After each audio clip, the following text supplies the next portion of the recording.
Bienvenue dans ce live, j'espère que vous allez bien. Je vais mieux.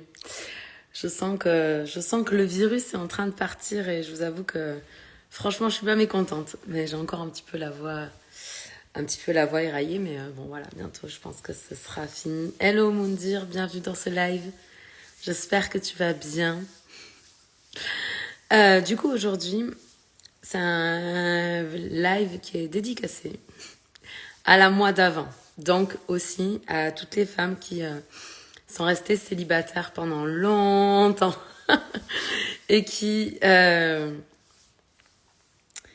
et pour qui en fait l'entourage par exemple peut s'inquiéter, ou même vous par exemple vous pouvez prier pour rencontrer la bonne personne pour vous. Donc vraiment ça s'adresse à ces personnes-là parce que j'ai fait un témoignage à une entrepreneuse que j'aime beaucoup et qui parlait de sa difficulté à rencontrer un homme avec qui elle allait pouvoir être pleinement heureuse et pleinement épanouie. Et je me suis dit que ça serait un bon sujet à aborder. Donc voilà, pour ceux qui ne le savent pas, j'ai été vraiment pendant très longtemps célibataire. Et c'est pas que j'avais un problème, parce que c'est un truc que j'ai entendu quand même plein de fois, mais c'est que j'étais disponible uniquement pour le grand amour.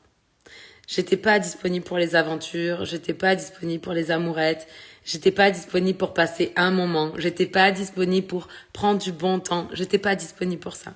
Moi, je voulais le grand amour de ma vie ou rien d'autre. Et du coup, ouais, j'ai eu de nombreuses années où j'étais seule, où je voyais défiler les Saint-Valentin, je voyais défiler les Noëls, les anniversaires, où j'étais seule et je me rappelle de ça et franchement c'était les moments qui étaient un peu délicats pour moi en tout cas. En étant célibataire, les moments qui étaient délicats, c'était me réveiller le jour de mon anniversaire, être seule dans mon lit, me réveiller le jour de Noël et être seule aussi. Et puis un peu la Saint-Valentin, mais après pas trop parce que voilà. Et pourquoi je vous raconte ça? C'est ça. Parce que du coup, dans les conversations de mes amis, j'ai eu le temps de voir mes amis se marier, avoir des enfants, pour certains divorcer, alors que moi j'étais toujours célibataire. Donc ça fait du temps quand même qui passe. Et finalement j'ai rencontré Seb, du coup j'allais avoir 34 ans.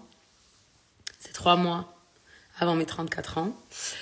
Et ce que je voulais vous partager là, c'était que bien que j'étais vue comme un problème, entre guillemets, je mets des guillemets parce que je pense pas que les gens qui nous aiment, ils ont envie de nous faire ressentir ça, mais en tout cas, voilà. Il y a quand même ce sentiment de pas être dans les clous, de pas être dans les normes. Et je me rappelle une fois, ma mère m'a dit, ma chérie, en fait, t'as bien fait d'attendre parce que toutes mes amies ont vu leurs enfants se marier, pour certains divorcer, et toi, toujours à juger, en fait, que t'étais toujours pas mariée.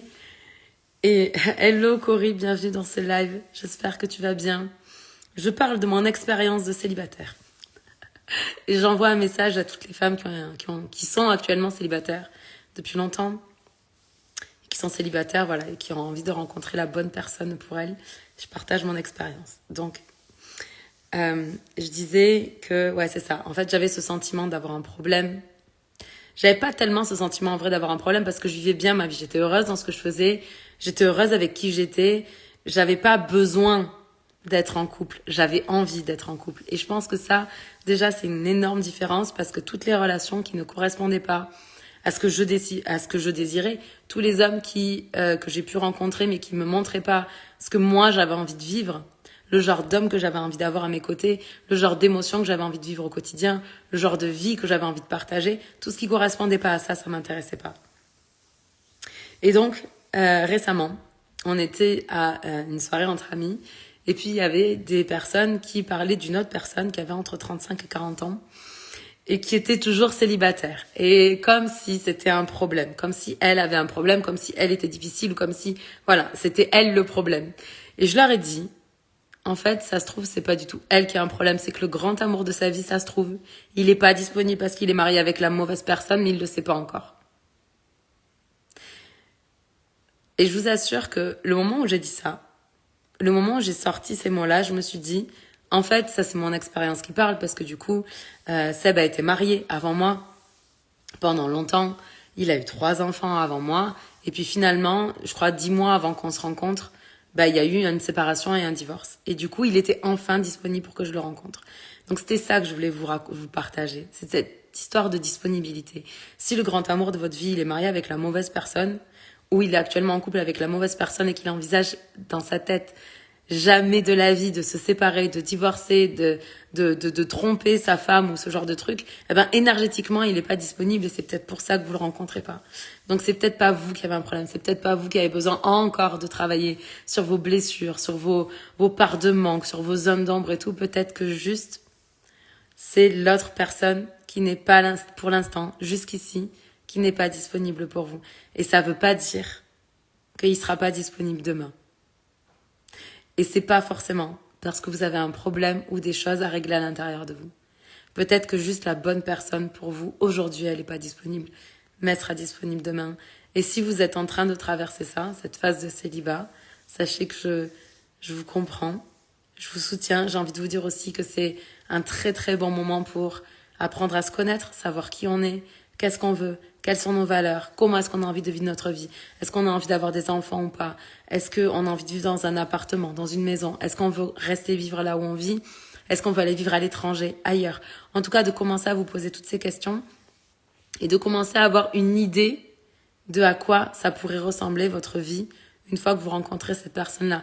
Bien sûr, quand vous allez rencontrer la bonne personne pour vous, cette personne, elle va aussi avoir ses envies. Peut-être qu'elle devra passer par un temps de recalibrage à elle-même, si elle sort d'une relation, par exemple. Mais vous allez pouvoir co-créer ensuite un avenir qui vous correspond à tous les deux. Et vous allez pouvoir vivre la plus belle des histoires d'amour. Et tout ce temps où vous aurez été célibataire, ça n'aura pas été du temps perdu. Ça n'aura pas été du temps d'attente parce que pendant ce temps-là, vous avez la possibilité de vivre pleinement votre vie, de vous réaliser pleinement et juste de rester intransigeante sur vos normes et sur vos standards. Voilà, c'était mon partage du jour. C'est un partage court.